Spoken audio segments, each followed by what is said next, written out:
इसके सीजन 1 में total 12 episodes हैं और आज के इस वीडियो में मैं शुरू के 4 एपिसोड्स को एक्सप्लेन करने वाला हूँ। तो चलिए जानते हैं इसकी कहानी को बिना किसी देरी के। दोस्तों, इस सीरीज के पहले एपिसोड में हम देखते हैं कि काजुया नाम का एक लड़का होता है और हाल ही में उसका अपनी गर्लफ्रेंड मामी के साथ ब्रेकअप हो चुका है, जिसकी वजह से वो काफी ज्यादा डिप्रेशन में चला जाता है। गर्लफ्रेंड ना होने की वजह से वो काफी ज्यादा उदास रहने लगता है। बाद में उसे एक रेंट अ गर्लफ्रेंड ऐप के बारे में पता चलता है, जहां से कोई भी इंसान अपनी पसंद से एक लड़की को डेट के लिए बुक कर सकता है, जिसके उसको पैसे देने पड़ेंगे। काजुया इस ऐप का इस्तेमाल करके अपने लिए एक रेंटल गर्लफ्रेंड बुलाता है, जिसका नाम है चिजुरू, जो कि बहुत सुंदर थी। दोनों डेट पर काफी अच्छा टाइम स्पेंड करते हैं और डेट के आखिर में चिजुरू काजुया का हाथ भी पकड़ती है। लेकिन घर जाके जब वो रिव्यूज पढ़ता है तो उसे पता चलता है कि चिजुरू अपने सभी कस्टमर्स के साथ यही करती है और वो गुस्से में उसे 1 स्टार रिव्यू देता है। अगले दिन काजुया फिर से चिजुरू को रेंट करता है और डेट के दौरान काफी रूडली पेश आता है। फिर वो चिजुरू के ऊपर चिल्ला भी देता है, लेकिन चिजुरू भी कुछ कम नहीं थी और वो बदले में काजुया को बहुत सुनाती है। अब इसके बाद काजुया को अचानक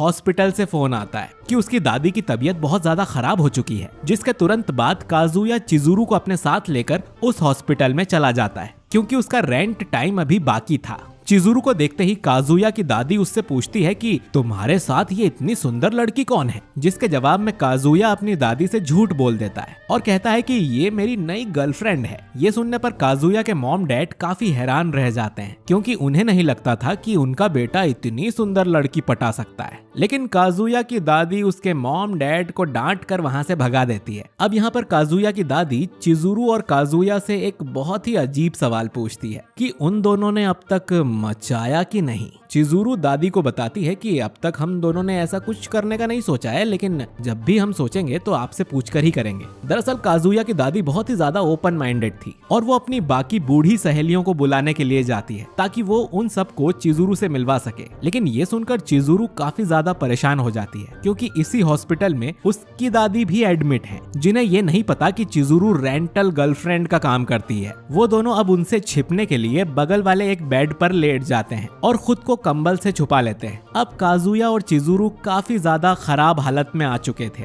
जिससे काजुया थोड़ा सा आउट ऑफ कंट्रोल होने लगता है कि तभी चिजुरू काजुया के प्राइवेट पार्ट पर लात मार के उसे वहां से हटा देती है और कहती है कि तुम मुझ पर लाइन मारने का मौका ढूंढ रहे हो और अगर तुमने ऐसा फिर से किया तो मैं तुम्हारी कंप्लेंट कर दूंगी। लेकिन तभी इन दोनों की दादी यहाँ आ जाती है और उसे मजबूरी में अपनी दादी से भी झूठ बोलना पड़ता है कि वो काजुया की गर्लफ्रेंड है, जिससे उन दोनों की दादी काफी खुश हो जाती हैं। पर ये दोनों डिसाइड करते हैं कि बाद में हम इनसे कहेंगे कि हमारा ब्रेकअप हो गया है। बाहर आने के बाद काजुया चिजुरू से कहता है कि मैं एक न एक दिन अपनी दादी को अपनी रियल गर्लफ्रेंड से जरूर मिलवाऊंगा और अब वो कभी चिजुरू को रेंट नहीं करेगा और आज की डेट के लिए वो चिजुरू को पूरे 5 स्टार रेटिंग देता है। अब अगले दिन काजुया को पता चलता है कि चिजुरू तो उसके ही कॉलेज में पढ़ती है, जिसे देखकर वो काफी ज्यादा शॉक्ड हो जाता है और दोनों एक दूसरे को ना पहचानने के नाटक करते हैं। फिर अकेले में चिजुरू उसे कहती है कि वो उसकी रेंटल जॉब के बारे में किसी को भी नहीं बताए और बाद में उन दोनों को एक और बड़ा झटका लगता है जब उन्हें पता चलता है कि वो दोनों सेम बिल्डिंग में अगल बगल में ही रहते हैं। अब इसके बाद काजुया को उसकी दादी का फोन आता है और वो कहती हैं कि मैं तुमसे और तुम्हारी गर्लफ्रेंड से जल्दी मिलना चाहती हूँ, इसीलिए मैं तुम्हारे रूम पर आ रही हूँ। अपनी दादी की ये बात सुनकर काजुया फिर से चिजुरू के पास जाता है और उससे कहता है कि प्लीज आधे घंटे के लिए मेरी गर्लफ्रेंड बन जाओ, क्योंकि मेरी दादी मुझसे मिलने के लिए आ रही है। काजुया चिजुरू को मनाने की बहुत ज्यादा कोशिश करता है, लेकिन चिजुरू उसकी एक नहीं सुनती। अब कुछ ही देर में काजुया की दादी उसके रूम पर आ जाती है और वो चिजुरू से मिलने की जिद करती है और उनके रूम की आवाज चिजुरू के रूम में पहुंच रही थी। इसी वजह से उसे सब सुनाई दे रहा था और वो अचानक काजुया के रूम पर पहुंच जाती है। चिजुरू को देखकर काजुया की दादी काफी ज्यादा खुश हो जाती है और वहां से चली जाती है। इसके बाद चिजुरू डील करती है कि काजुया अब उसे सिर्फ तब ही रेंट कर सकता है जब उन्हें उसकी दादी से मिलना हो और वो ऐप के अलावा और कहीं एक दूसरे से बात नहीं करेंगे। इसके कुछ दिन बाद जब ये दोनों काजुया की दादी से मिलकर लौट रहे थे, तभी वहाँ पर काजुया के दोनों दोस्त शुन और कीबे आ जाते हैं, जो उसका मजाक उड़ाने लगते हैं कि ये लड़की जरूर काजुया की कोई बहन होगी। यहाँ पर काजुया अपने दोस्तों दोस्तों से भी झूठ बोल देता है कि ये उसकी गर्लफ्रेंड है, जिसे सुनकर काजुया के दोस्त काफी ज्यादा हैरान हो जाते हैं और उनके पैरों तले जमीन खिसक जाती है कि उनके दोस्त की कभी इतनी सुंदर गर्लफ्रेंड भी बन सकती है।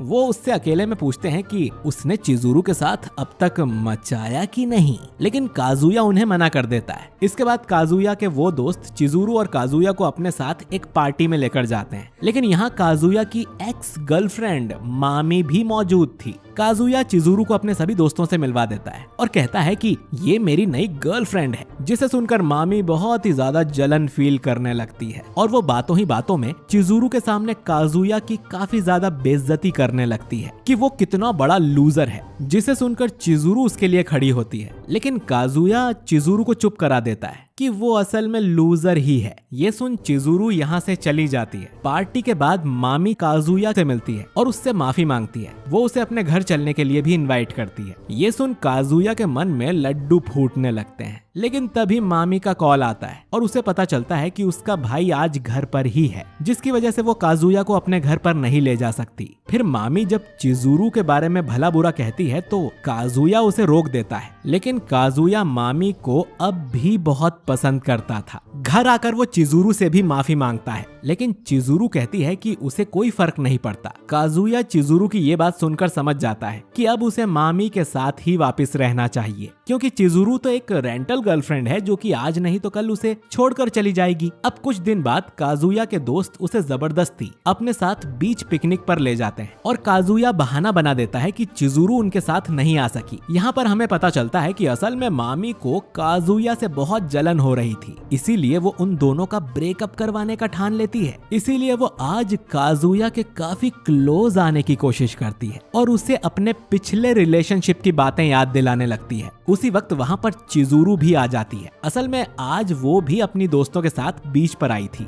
जिसे देखकर काजुया काफी ज्यादा हैरान हो जाता है, लेकिन उसके दोस्त चश्मे में चिजुरू को पहचान ही नहीं पाते। काजुया फिर अकेले में उससे पूछता है कि तुम यहाँ पर क्या कर रही हो, जिसके जवाब में चिजुरू उसे बताती है कि मुझे भी मेरी फ्रेंड्स जबरदस्ती बीच पिकनिक पर ले आई हैं। अब यहाँ पर काजुया उसे बताने लगता है कि किस तरह से मामी उसके काफी ज्यादा क्लोज आ रही है और इससे चिजुरू को जलन तो नहीं हो रही, जिस पर चिजुरू उसे साफ साफ बता देती है कि वो उसके लिए बस एक कस्टमर है और कुछ नहीं। लेकिन तभी वहाँ पर अचानक मामी आ जाती है और डोर नॉक करने लगती है। अब मजबूरी में चिजुरू वापस काजुया की गर्लफ्रेंड होने का नाटक करती है और बिकनी पहनकर बाहर आ जाती है। अब इसके बाद मामी और उसके कुछ फ्रेंड्स चिजुरू को अपने साथ बीच पर इनवाइट करते हैं। हालांकि चिजुरू ये बिल्कुल नहीं चाहती थी, लेकिन ना चाहते हुए भी वो अब उनके साथ ज्वाइन हो जाती है। यहाँ पर वो सभी फ्रेंड्स चिजुरू और काजुया को उनके लव रिलेशनशिप के बारे में सवाल पूछना शुरू करते हैं, जिसके जवाब में काजुया उन्हें कई सारी झूठी बातें बता देता है। फिर बाद में मामी काजुया को एक पत्थर के पीछे ले जाती है और उसे पकड़ कर किस कर देती है। और इसी बीच काजुया को अपने पास्ट की बातें याद आने लगती है, जब वो पहली बार मामी से मिला था और कैसे वो उसकी गर्लफ्रेंड बनी थी। मामी अचानक किस करते करते काजुया से दूर हट जाती है और उसे कहती है कि